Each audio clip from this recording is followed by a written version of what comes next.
अस्सलाम वालेकुम। जो वीडियो आप मोबाइल या कैमरे से रिकॉर्ड करते हैं उसकी क्वालिटी कुछ इस तरह से होती है। अस्सलाम वालेकुम, मेरा नाम आसिफ इकबाल है और मैं अब्दुल्ला ग्राफिक यूट्यूब चैनल पर वीडियो एडिटिंग इंस्ट्रक्टर हूँ। प्रोफेशनली ऑडियो की एडिटिंग करने के बाद आपकी यही ऑडियो की क्वालिटी कुछ यूँ हो जाती है। अस्सलाम वालेकुम, मेरा नाम आसिफ इकबाल है और मैं अब्दुल्ला ग्राफिक यूट्यूब चैनल पर वीडियो एडिटिंग इंस्ट्रक्टर हूँ। इस वीडियो में हम एडोब प्रीमियर और एडोब एडिशन का इस्तेमाल करते हुए ऑडियो की प्रोफेशनली एडिटिंग करना सीखेंगे। बड़े बड़े यूट्यूबर्स और एडिटर इसी टेक्निक का इस्तेमाल करते हुए ऑडियो की एडिटिंग करते हैं। तो वीडियो शुरू करने से पहले चैनल को सब्सक्राइब कर लीजिए। तो चलिए वीडियो शुरू करते हैं। वीडियो को एडोब प्रीमियर की टाइमलाइन पे प्लेस करें। उसको सिलेक्ट करने के बाद राइट क्लिक करें। राइट क्लिक करेंगे तो यहाँ पर ये ऑप्शन आ रहा है एडिट क्लिप इन एडोब एडिशन। इसके ऊपर आपने क्लिक कर देना है। सबसे पहले आप इस ऑडियो को प्ले करके इसका लेवल चेक करें। यहाँ से हम ऑडियो को प्ले करेंगे। प्ले करने के बाद आपने ये लेवल चेक करना है कि ये 0 से आगे ना जाती हो, वरना ये ऑडियो आपकी बूस्ट कर रही है। सबसे पहले हम इस ऑडियो को नॉर्मलाइज करेंगे। फेवरेटीज में आए। फेवरेटीज में आने के बाद यहाँ पर नॉर्मलाइज -0.1 है, ये आपने इसके ऊपर अप्लाई कर देना है।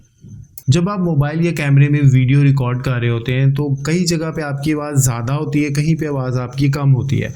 तो आवाज़ को एक ही लेवल पे लाने के लिए हम इसके ऊपर एम्पलीट्यूड एंड कंप्रेशन का इफ़ेक्ट लगाएंगे। इफेक्ट में आएंगे। इफेक्ट में आने के बाद एम्पलीट्यूड एंड कंप्रेशन, यहाँ से डायनेमिक्स में आएंगे। डायनेमिक्स में ये जो कंप्रेशन है इसकी वैल्यू यहाँ पे आपने 4 रखनी है और इसकी वैल्यू आपने -22 रखनी है। इसके बाद आप इसे ओके कर देंगे। अब आवाज़ में जो नॉइज़, जो शोर है, उसको हमने ख़त्म करना है। इसके लिए हमें नॉइज़ एंड रिडक्शन का इफ़ेक्ट लगाना है। इफ़ेक्ट में आएंगे। इफ़ेक्ट में आने के बाद नॉइज़ एंड रिडक्शन, यहाँ से आपने नॉइज़ एंड रिडक्शन में अडॉप्टेड नॉइज़ एंड रिडक्शन को सिलेक्ट करना है।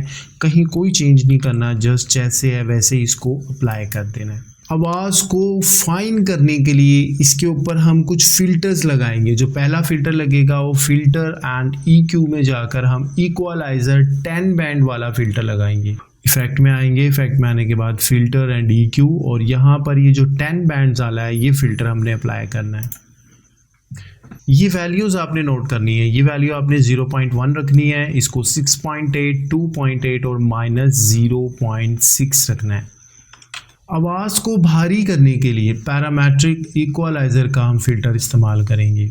इफ़ेक्ट में आएंगे। इफ़ेक्ट में आने के बाद फ़िल्टर एंड EQ, यहाँ से पैरामेट्रिक इक्वलाइज़र। लिस्ट में से आपने लाउडर मैक्सिमाइज़र को सिलेक्ट करना है।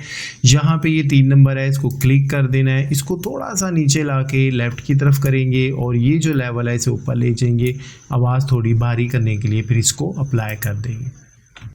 एक आखिरी फ़िल्टर हम अप्लाई करेंगे। इफेक्ट में आने के बाद एम्पलीट्यूड एंड कंप्रेशन, उसके बाद हार्ड लिमिटर। हार्ड लिमिटर में ये 2 वैल्यू याद रखिएगा, ये -0.1 और ये 6 होनी चाहिए, और उसके बाद अप्लाई कर देंगे। इसको यहाँ पे आपने कंट्रोल S को प्रेस करना है। यहाँ पे आवाज़ सेव हो जाएगी। जब आप एडोब प्रीमियर में आएंगे तो ऑटोमेटिकली ये आवाज़ यहाँ पे आपकी सेव हो चुकी होगी। इसके ऊपर वो सारे इफ़ेक्ट और फ़िल्टर लग चुके होंगे। तो अब आप इस आवाज़ को सुनिए कि फ़िल्टर और इफ़ेक्ट लगने के बाद यही आवाज़ आपको क्या फील देती है। एडोब प्रीमियर और एडोब एडिशन के टूल का इस्तेमाल करके आप अपनी आवाज़ की प्रोफेशनली एडिटिंग कर सकते हैं। मज़ीद टिप्स एंड ट्रिक्स के लिए अब्दुल्ला ग्राफिक यूट्यूब चैनल को सब्सक्राइब कीजिएगा।